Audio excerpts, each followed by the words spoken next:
弟兄姊妹平安，今天是2025年的8月8号。今天的经文是诗篇50篇第1节到第8节，22节到23节，约伯记第9章18节到第10章的第4节，使徒行传第7章第1节到第8节。今天要跟大家分享的主题是应许。最近因为教会建堂的工程，与一位国宝级的艺术家在商谈他的作品即将要放在三峡教会3楼展间的前廊。在2次的谈话当中，教授表达对某个灵恩教会出尔反尔，也对某个教会医院没有支付尾款，却对外宣称教授奉献作品。又有某个原住民的教会特别来订购制作一幅有原住民图像的作品，却迟迟未继续，也没有付款。这些事情让他耿耿于怀。这样子提醒我们，基督徒应当在追求上帝的应许的时候，应当要懂得愿意按照跟人的约定去执行。就如同我们在主教导我们的主祷文的里面祷告说，求主赦免我们，是因为我们也愿意这样来赦免他人得罪我们的这样的一个祷告一样。约伯遭难之后，他曾经一再的埋怨上帝，却很少自我反省。在整个的思辨的过程当中，他渐渐的发现自己其实也需要反省。约伯记第9章18节到第10章的第4节，经文这样记载约伯的话：他不容我喘一口气，却使我饱尝愁苦。我用暴力吗？他多么强大！上法庭吗？谁敢传他出庭？我就算是无辜，我的话语却定我有罪。我就算是清白，他要证明我的过错。我无罪，然而有什么用呢？我已经毫无生趣，不管有罪无罪都是一样，反正上帝要毁灭我们。当灾难带来突然的死亡，上帝便嘲笑无辜者的遭遇。上帝把世界交给了邪恶的人，他使所有的审判官都瞎了眼睛。这不是出于上帝，还是能够出于谁呢？我的时光奔驰而去，没有一天好日子。我的生命像轻舟掠过，像老鹰猛扑食物。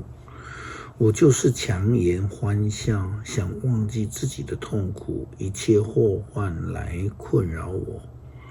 我知道上帝不以我为无辜，虽然我被判定有罪，我又何必喊冤叫屈？我就是用白雪洗涤自己，就是拿碱水洗手，上帝也要把我扔在污坑里，连我的衣服也都厌恶我。如果上帝跟我一样是人，我可以跟他答辩，我们可以一同上法庭解决我们的纠纷。然而他跟我之间没有仲裁者，没有人能够和上帝在上帝和我之间来判断是非。上帝啊，求你不要再惩罚我，求你不再恐吓我，这样的话我就大胆发言，不畏惧，因为我知道自己是无辜。上帝是信实的，其实他也不需要另外有一个仲裁者，如同约伯的要求一样。上帝应许他必然实践，就如同上帝对亚伯拉罕的应许一样。虽然过了25年才实现，但这个就是上帝的应许跟计划呀。司提反在面对审判的时候也这样作证。使徒行传第7章第1节到第8节，司提反跟大祭司的对话的当中这样说道。大祭司问司提反，果真有这样的事吗？司提反回答，诸位父老弟兄们，请听。当我们的先祖亚伯拉罕在美索不达米亚还没有移居哈兰的时候，荣耀的上帝向他显现，对他说，你要离开你的故乡和亲族，到我所要指示你的地方去。于是亚伯拉罕离开了加勒底人的地方，去住在哈兰。他父亲死了之后，上帝把他迁移到本地来，就是你们现在所住的地方。当时上帝并没有给亚伯拉罕什么样的产业，连立足的地方也没有，但是上帝应许要把这块土地赐给他，作为他和后代将来的产业。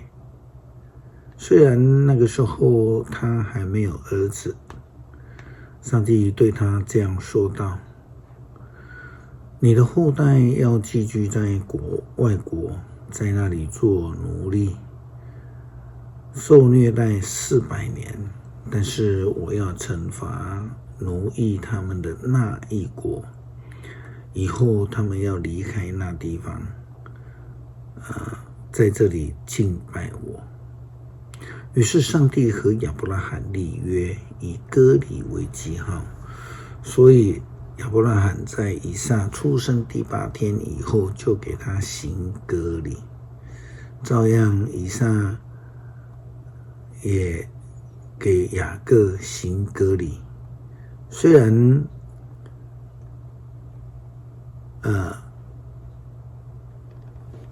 雅各也给他12个族长来行割礼。上帝应许赐给亚伯拉罕后代，他就会必要按照自己的信实来实现，因此人也必须用诚信来敬拜上帝，领受上帝的应许。诗篇50篇第1节到第8节，22节到23节。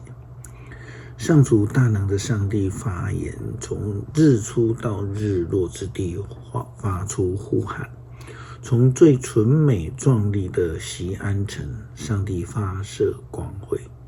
我们的上帝要来临，并非默默无声。他的前面有烈火，他的四周有暴风，他传唤天地做证人，为要审判自己的子民。他说，召集我忠贞的子民到我这里来，就是那些用生计跟我立约的人。诸天宣布上帝的公义，上帝是自己是审判者啊。上帝说，我的子民啊，听，我要发言。以色列啊，我要控告你，我是上帝，我是你的上帝，我不是为着你的生计来责备你，也不是为着你不断的献上烧化祭。把我忘了的人啊，要留心听，不然我要毁灭你们。没有人能够救援，凡献上感谢的为祭的，就是遵从我、顺从我命令的人，我一定拯救。主啊，我们谢谢你以信实来带我们，让我们因为坚定的相信而能够得到你的应许。恳求上帝帮助我们学习你的信实，以诚信来待人，来表达，借以这样子来表达我们是属于你的。祷告奉主耶稣基督圣名求，阿们。